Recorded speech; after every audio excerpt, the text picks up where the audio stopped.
Assalamualaikum warahmatullahi wabarakatuh. Perkenalkan, nama saya Ayu Najwa Nurfadilah dari kelas 10 TJKT 1. Di sini saya akan membahas tentang routing. Untuk pengenalan routing dapat didefinisikan sebagai proses melewatkan data dari satu jaringan ke jaringan lain melalui router. Routing bekerja pada layer ketiga pada networking models. Static routing yang dibuat dengan menambahkan secara manual ke router table.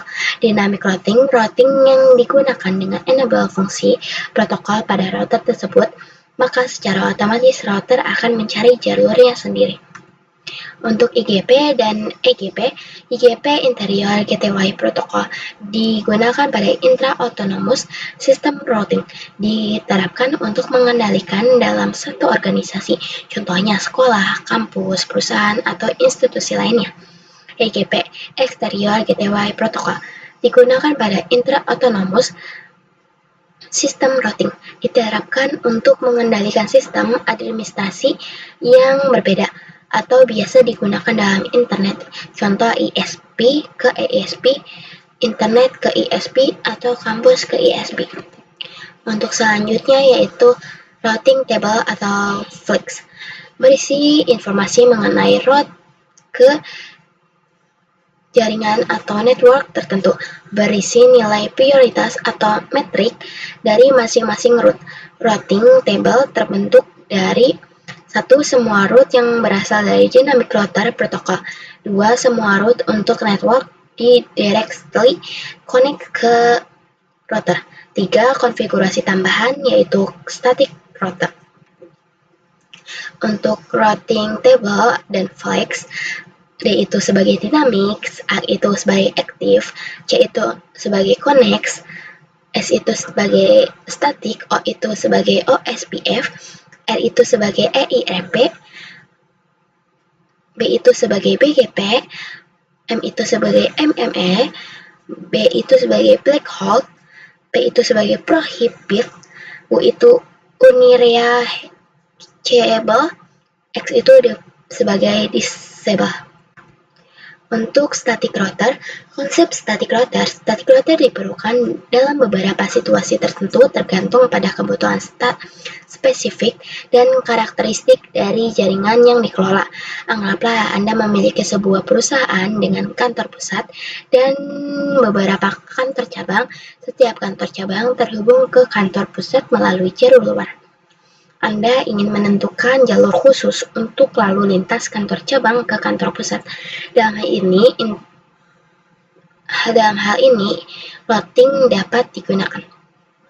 Mudah dikonfigurasi pada jaringan skala kecil, membutuhkan resource yang ringan, tidak cocok digunakan jaringan skala besar, manual konfigurasi setiap penambahan jaringan baru. Untuk static routing dibuat dengan cara menambahkan jalur manual ke route table.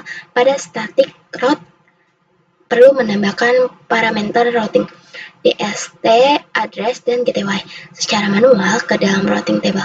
IP, routes, address rumus mau kemana, lewat mana. Untuk dynamic routing dinamik merupakan salah satu cara untuk mendistribusikan informasi routing table secara otomatis. Hal ini untuk memudahkan perubahan dan ekspansi saat memiliki jaringan yang sudah terlalu besar. IGP, Interior Gateway Jaringan. Distance vector RIP, IGRP, link state OSPF, IS, strip IS, hybrid EIGRP, EGP, Exterior Gateway Protocol, BGP. Ini untuk gambarnya bisa kalian lihat sendiri ya teman-teman. Untuk pengenalan OSPF, OSPF atau Open Shortest Password adalah salah satu protokol routing dinamis pada kategori IGP digunakan algoritma lead. Satu protokol LSR support IP versi 4, versi 2, dan IP versi 6, versi 3. Konsep cara kerjanya adalah dengan mencari route, jalur tercepat berdasarkan bandwidth, delay, dan load. Route yang dipilih sesuai kecepatan OSPF merupakan protokol routing yang menggunakan konsep hierarki routing. Dengan kata lain, OSPF mampu membagi-bagi jaringan menjadi beberapa tingkatan.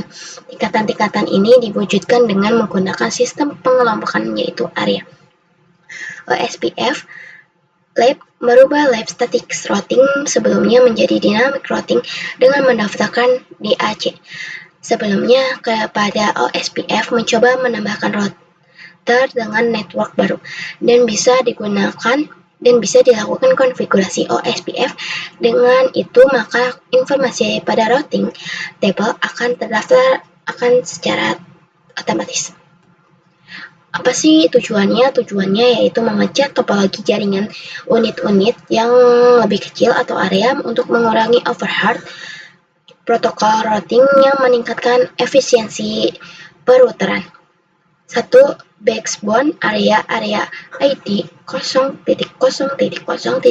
bertanggung jawab mendistribusikan informasi routing antara non-backbone area. Semua sub-area harus terhubung dengan backbone secara logikal. 2. Standar atau default area merupakan sub-area dari area. Area ini menerima LSA intra-area dan inter-area dari ARP yang terhubung dengan area backbone area.